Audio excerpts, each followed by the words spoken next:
Bonjour tout le monde, bonsoir. C'est un privilège pour moi faire un petit parler avec nous à Soya. J'aime te promettre hier. Moi, te ouais réaction yo. Donc, moi, c'est certain que en pile dans nous, tu également t'attends ça. Quitter, moi, remercier parce que c'est un objectif. Petite conversation ça, je dis. Quitter, moi, remercier toutes les amis internautes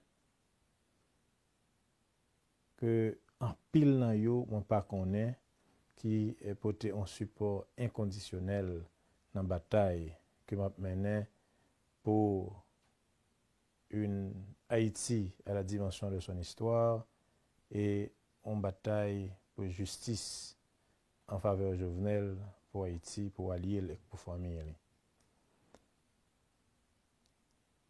Mes chers amis, frères et sœurs de la diaspora, merci. Mes compatriotes vivant en Haïti, merci pour le support inconditionnel que nous portons. Bon, moi. Mes collaborateurs, collaboratrices du ministère des Affaires étrangères, un gros merci parce que au revoir là, c'était une grosse surprise littéraire pour moi. Merci. Merci également aux anciens collaborateurs, anciennes collaboratrices de la primature, pendant un petit coup de temps, 3 mois, que me dépassé dans la tête primature. Collaboration yo était sincère, yo était franche, dans la même dimension. Collaboration dans le ministère des Affaires étrangères. Merci pour salutation spéciale ça, pour nous te dire au revoir. Je dis à m'apprendre petit temps ça pour me parler avec nous, pour me dire nous, non seulement moi ouais que nous comprenons sens bataille là, mais pour m'expliquer nous historique en quelques mots bien sûr de combat ça. Tout jeune à l'université comme leader de mouvement estudiantin de commencer par une responsabilité. Moi quitté Haïti, mal fait en maîtrise et en doctorat, tout de suite moi engagé dans la recherche universitaire active pour comprendre Haïti et éventuellement pour servir. Moi enseigné dans l'université aux États-Unis après me fin faire doctorat, moi enseigné dans une université dans Fordham University. Moi enseigné dans CUNY, le CUNY system que tout le monde connaît, City University of New York, particulièrement aux universités comme Lehman College. Moi enseigné comme professeur à temps plein dans Long Island University et dernière expérience comme professeur à l'université c'était dans Yukon University of Connecticut. Et c'est là moi volontairement laisser l'université, l'enseignement pour me répondre à l'appel pour me servir à Haïti. Comme ambassadeur d'abord agréé en Argentine, mais effectivement comme chargé d'affaires en Espagne. Et en Espagne, l'Université d'État d'Haïti peut témoigner de travail que ont été réalisé dans matière collaboration dans le domaine alors coopération universitaire permettre que des étudiants haïtiens aillent étudier en Espagne, permettre que gagner une collaboration, nous sommes capables de dire une coopération universitaire qui est très active. Et c'est là en Espagne on va attirer attention président de la République là qui un bon matin m'a appelé pour moi une al servir Haïti, ce que j'ai accepté volontiers. Al servir comme ministre des Affaires étrangères. Arrivé à la tête de la chancellerie haïtienne, à partir de instruction président, j'ai décidé de travailler à la modernisation de la diplomatie haïtienne. moi commencer travail à rajeunir d'abord cette diplomatie sans entrer dans un conflit intergénérationnel, mais c'était un fait. Et diplomatie altichita sur la croyance dans la jeunesse comme salut pour Haïti. Et c'est effectivement dans ce sens-là, nous permettre à de jeunes cadres du ministère, mais particulièrement dans les services centraux, de laisser Haïti, c'est-à-dire que transférer des services centraux pour aller servir le pays ailleurs, dans les services externes. Il y a au nombre d'environ 40. C'est un événement inédit dans les annales de la diplomatie haïtienne que un nombre si significatif de jeunes cadres quittent le ministère pour y aller dans la diplomatie à l'étranger, ailleurs, à l'étranger, pour y aller servir, dans les services externes. Ils n'ont pas été parrainés par un quelconque politicien, un sénateur, un député. Ils ont été choisis sur une base concours méritoire qui permettent que, sous plusieurs autres, c'est eux qui choisissent. Ce que je vais dire à ces jeunes qui me regardent maintenant, soyez fiers de vous-même. Parce que tout simplement, vous n'avez pas été parrainé par un député, un sénateur, un politicien quelconque. Vous avez combattu le bon combat. Vous avez été choisi sur une base méritocratique ou méritoire. Vous n'avez de redevance envers personne. Soyez fiers et je suis fier de vous, chers cadres du ministère des Affaires étrangères, qui sont présentement dans les services externes. Et témoignages arrivés, joignez-moi. Chef de poste, chef mission, yo fait en pile éloge de capacité nous. Et ça fait me fier, puisque moi permettre que et collaborateurs dans le ministère là avec moi permettre que nous réaliser exploit ça qui était marqué à jamais dans l'histoire diplomatie haïtienne.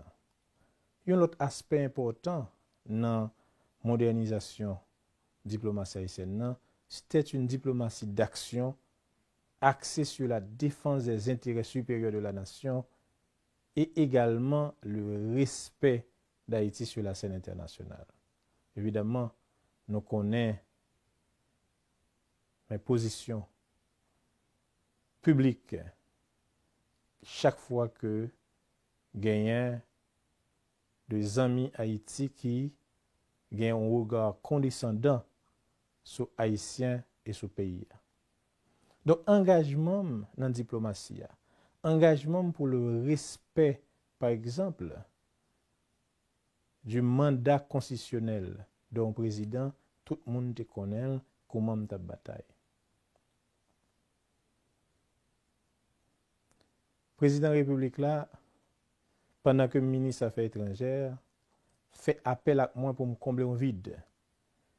Étant donné que le PM d'alors a démissionné pour convenance personnelle, le président Relem pour moi accompagner pour devenir premier ministre ad intérim.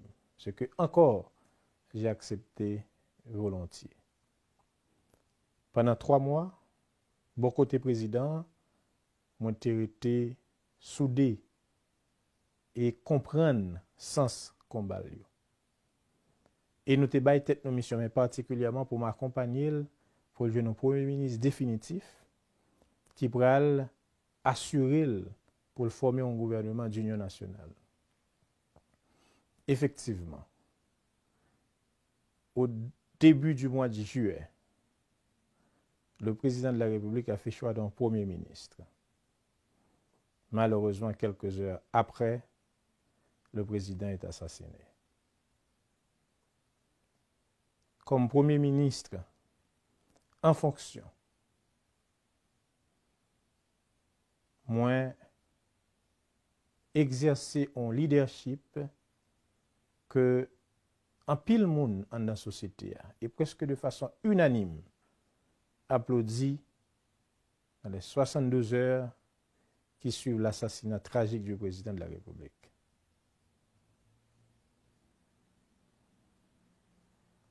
Moi, accompagné des collègues ministres d'alors, nous prenons un ensemble de mesures pour nous permettre que la situation reste calme.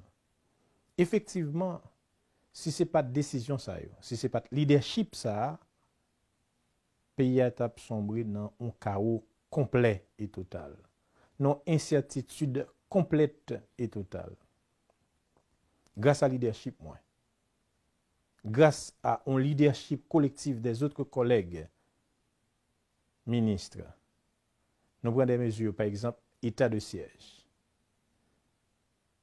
Parce que tout simplement, des étrangers entrés dans le pays, ils ont le président de la République, ils ont assassiné. C'était une attaque pure et simple sur la souveraineté pays. C'était, dans une dimension moindre, une déclaration de guerre.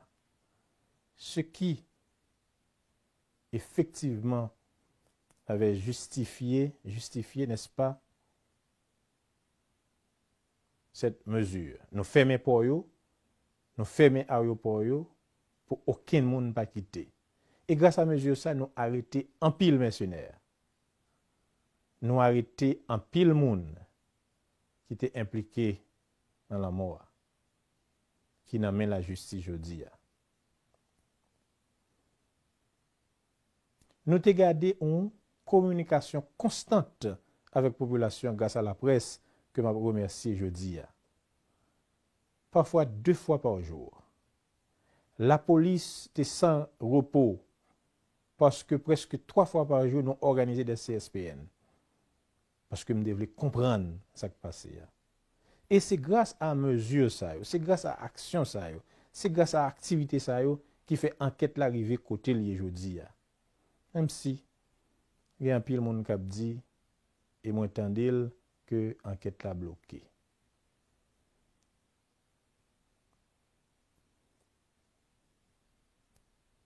Donc mesures ça te permettent que nous te baillons des résultats concrets. Comme nous connaissons, et malheureusement, des secteurs ou bien des politiciens traditionnels de différents partis politiques pour faire une coalition contre moi. Et bizarrement, ils vont faire une coalition contre moi. Malheureusement, bon côté anciens amis président de la République là, et de l'autre camp en face, pour dire par exemple, nous ne va pas l'élection avec Claude Joseph. On te comprendre ça. On te comprendre ça parce que, comme un pile monde dit, moi pas dans l'écosystème. Maintenant, ce qui est important, pour moi-même, c'était ce combat pour la justice. Moi, cédé place là volontairement avec le Premier ministre Ariel, qui c'était effectivement la dernière volonté du président Jovenel Moïse. Et de regagner poste comme ministre des Affaires étrangères. Et de là, bataille pour question de justice, engagement pour question de justice, ça a continué. Moi, pour activer toute la diplomatie haïtienne vers une coopération internationale pour nous jouer une justice pour le président Jovenel Moïse. Parce que tout simplement, crime là a une dimension transnationale. Et étant donné que crime a une dimension transnationale, c'est coopération internationale qui va permettre que nous adresser la situation. C'est comme ça, moi adresser une lettre à l'Organisation des Nations Unies pour les aider dans l'enquête là. Bon, je ne sais pas ça va le passer après, mais moi-même, je fais travail ça. Ensuite, on vient la position du secrétaire général de l'OEA, qui lui-même garantit que la permettre que accompagner Haïti pour le président Jovenel Moïse joue une justice.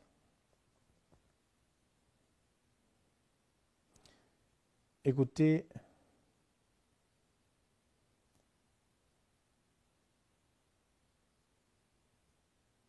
j'ai eu beaucoup d'affection pour le président Jovenel Moïse. Le temps passé à ses côtés m'a permis de comprendre le sens de son combat. Cependant, mon combat pour l'aboutissement de l'enquête sur son assassinat est une question de principe et de respect. Parce que personne n'a le droit de porter atteinte à la vie d'un homme ou une femme pour un président de la République. Et c'est ce principe ça qui guidait l'engagement pour me joindre justice pour le président Jovenel Moïse. Mes actions, par exemple. L'arrestation de Palacios à la Jamaïque. Moi déplacé pour me rencontrer avec la ministre des Affaires étrangères de la Jamaïque. Nous échanger en pile documents pour le transfert de Palacios en Haïti pour le faire face à la justice. Moi rencontré avec la ministre des Affaires étrangères et également la vice-présidente de la Colombie sur cette même question. Et je dis à m'a dit nous, pour la première fois que quand j'étais, et récemment alors, moi obtenu de la vice-présidente de la Colombie que je pas demandé la Jamaïque pour transférer Palacios en Colombie. Maintenant, il revient à l'État haïtien d'assurer le suivi nécessaire pour le transfert de Palacios en Haïti. Comme moi-même, j'ai été engagé pour me déjeuner ça. C'est la même chose pour l'arrestation de Samir Andal et pour la famille, pour les gens, pour les amis de Samir Andal. Je ne connais pas le monsieur. Je ne connais pas monsieur Andal. Encore sur une question de justice. L'arrestation de Samir Andal en Turquie, c'est tout simplement parce que le mandat d'amener, il y a une notice rouge de l'Interpol que moi été jeune attend de la DCPJ et m'effectuer les contacts nécessaires pour l'être capable d'arrêter en Turquie. Maintenant, nous-mêmes, moi-même particulièrement, l'MT dans le ministère là, moi j'ai fait toute démarche normale pour nous jouer une extradition Samir Andal. Nous avons une échéance pour nous jouer une extradition et moi souhaiter que le gouvernement en place là et à continuer et travail que nous avons fait pour arriver à joindre Palacios et je suis désolé pour arriver à joindre Samir Andal en Haïti pour seulement lui répondre à la question la justice. S'il est innocent, eh bien, il y a la gueule.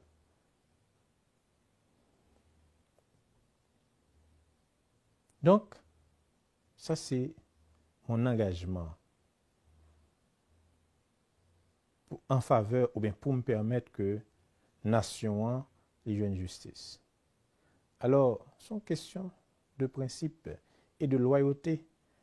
L'homme président est à l'aise, fort confiance comme ça, il assassiné dans conditions ça, et puis avec des pressions pour venir garder silence. La vie pas bien sens pour moi si moi t'ai décidé de garder silence sous la mort président de la République là. Et me pas garder silence. M'a avancé et engagement pour le jeune justice a continué. Maintenant, on voulait parler de engagement, particulièrement par rapport à la République dominicaine. Écoutez, comme chancelier, j'ai nourri d'excellents rapports avec les partenaires d'Haïti, incluant la République dominicaine. Je n'ai jamais cherché ni souhaité en conflit avec la République dominicaine. Cependant, je n'ai simplement pas aimé la façon dont les dirigeants de ce pays se servaient de la question haïtienne pour avancer leur propre agenda. Je n'ai pas aimé la mauvaise publicité qu'ils faisaient d'Haïti. Je n'ai pas aimé le mépris qu'ils affichaient à l'égard d'Haïti et des Haïtiens. Je n'ai pas aimé que des voisins dont l'intention ne sont pas toujours les meilleures s'érigeaient en porte-parole de la première république noire du monde. En tant que chancelier, il fallait mettre les choses au clair. Parce que pour moi, l'honneur d'Haïti passe avant tout. Je le referais si j'avais à le faire. Et c'est dans le même cadre, combat ça, que j'ai écrit au Premier ministre pour me suggérer pour continuer avec les travaux sur la rivière Massacre. Écoutez,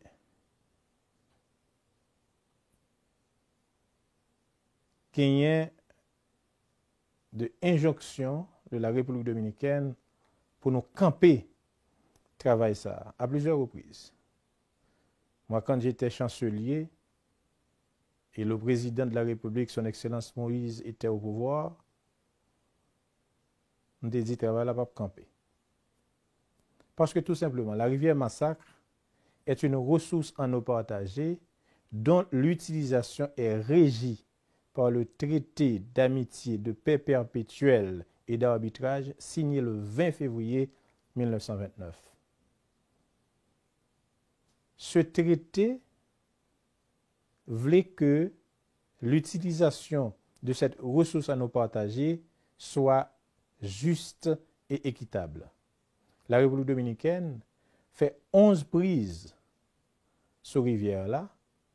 Nous-mêmes, c'est première prise que nous avons fait sur rivière-là.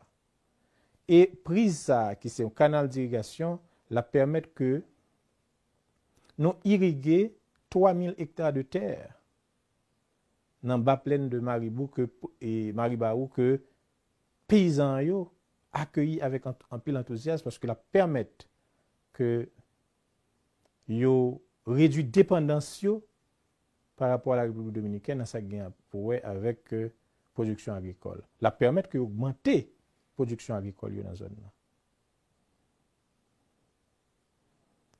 Prétexte là, c'est que ultranationalistes dominicains ont dit que c'est une rivière exclusivement dominicaine. C'est faux. Si c'est vrai que rivière Massacre là, il prend naissance en République dominicaine, mais il faut nous dire le grand affluent c'est de rivière et Haïti qui nous est capable de dire qui baille en pile. J'arrête sauver Moussa comme ça avec rivière là. Donc c'est son rivière qui était capable de serpenter la République dominicaine et Haïti. Il est entré, le sorti. Travail qu'on a fait, la fête sous partie haïtienne. Il n'est pas fait sous partie dominicaine. Et l'autre malentendu qui est alimenté par les ultranationalistes dominicains voulait faire croire que l'utilisation canal ça l'a réduit considérablement le débit de la rivière ou bien l'accès aux eaux de la rivière. Et ça, c'est archi faux. Parce que le travail pas nous en a fait sur rivière là, il nécessitait tout simplement 1,3 m3 d'eau par seconde qui équivaut à 20,33% de débit moyen annuel rivière là. Et même si nous arrivons à 3 m3 d'eau par seconde, qui équivaut à 40,65% de débit moyen fleuve là, il tape encore inférieur à sa République dominicaine prend sur rivière là. Faut m'ajouter que 70% terre agricole en République dominicaine qui est arrosée par rivière là et en amont canal là. Tout ceci pour me dire que explication que y a bayo pour faire injonction à Haïti pour camper rivière là, c'est faux. Donc le gouvernement haïtien n'a pas à suspendre ou bien camper un travail sous territoire, sous injonction d'un pays voisin. Donc c'était ma position sur la question. Et jeunes, et les moins jeunes, k'ap kote m'la jodi a. Ça que m'ka dit nous, les n'a servi l'État, ayez toujours le courage de vos convictions. Ne cédez pas aux pressions, aux petits avantages, aux petits privilèges. Sachez qu'il faut mettre Haïti avant tout et l'honneur du pays passe avant tout. Moi souhaité en quelques mots moi expliquer sens engagement. Écoutez, moi comme ministre des Affaires étrangères, ancien ministre des Affaires étrangères, je dois vous dire que je pars avec le cœur léger et le sentiment du devoir accompli. Aujourd'hui, j'ai retrouvé ma liberté de pensée et d'action pour pouvoir réfléchir sur Haïti et dire clairement ce que je souhaite pour mon pays. N'étant plus lié par un quelconque solidarité gouvernementale ou un devoir de réserve, je m'engage à contribuer avec vous, chers amis, frères et sœurs haïtiens, haïtiennes, à l'émergence d'une Haïti à la hauteur de son histoire. Je vais me battre à vos côtés pour sortir Haïti de ce marasme. Cependant, je ne vais pas me contenter de critiquer à la mode de l'opposition traditionnelle haïtienne, mais je vais également proposer des propositions. Je vais également travailler, n'est-ce pas, sur des propositions claires aux problèmes de l'heure et les moyens de les résoudre.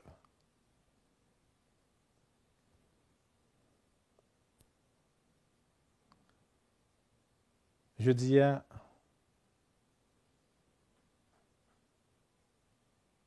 gagner un vide. Gagner un vide parce que en pile parti qui était dans l'opposition ou bien plus fort rejoindre le pouvoir. Donc un vide parce que la démocratie, du moins un élément essentiel de la démocratie, c'est l'opposition. Et c'est pourquoi je m'engage avec vous à combler ce vide. Pas pour faire échec à un pouvoir ou à un gouvernement, mais pour aider le pays, pour aider les jeunes, pour sortir le pays de cette impasse que le trouvait depuis bien longtemps. Connaît pas facile. Mais ça nous tous connaît. Pendant 20 mois, nous passons ensemble, nous avons regardé qu'a fonctionné, nous connaissons Ti Claude Papechay. On nous travaille ensemble pour nous faire respecter Haïti. On nous travaille ensemble pour nous donner une justice pour le président Jovenel Moïse. Parce que c'est symbole pays que vous assassiné. On nous travaille ensemble parce que moi, je crois que nous avons fait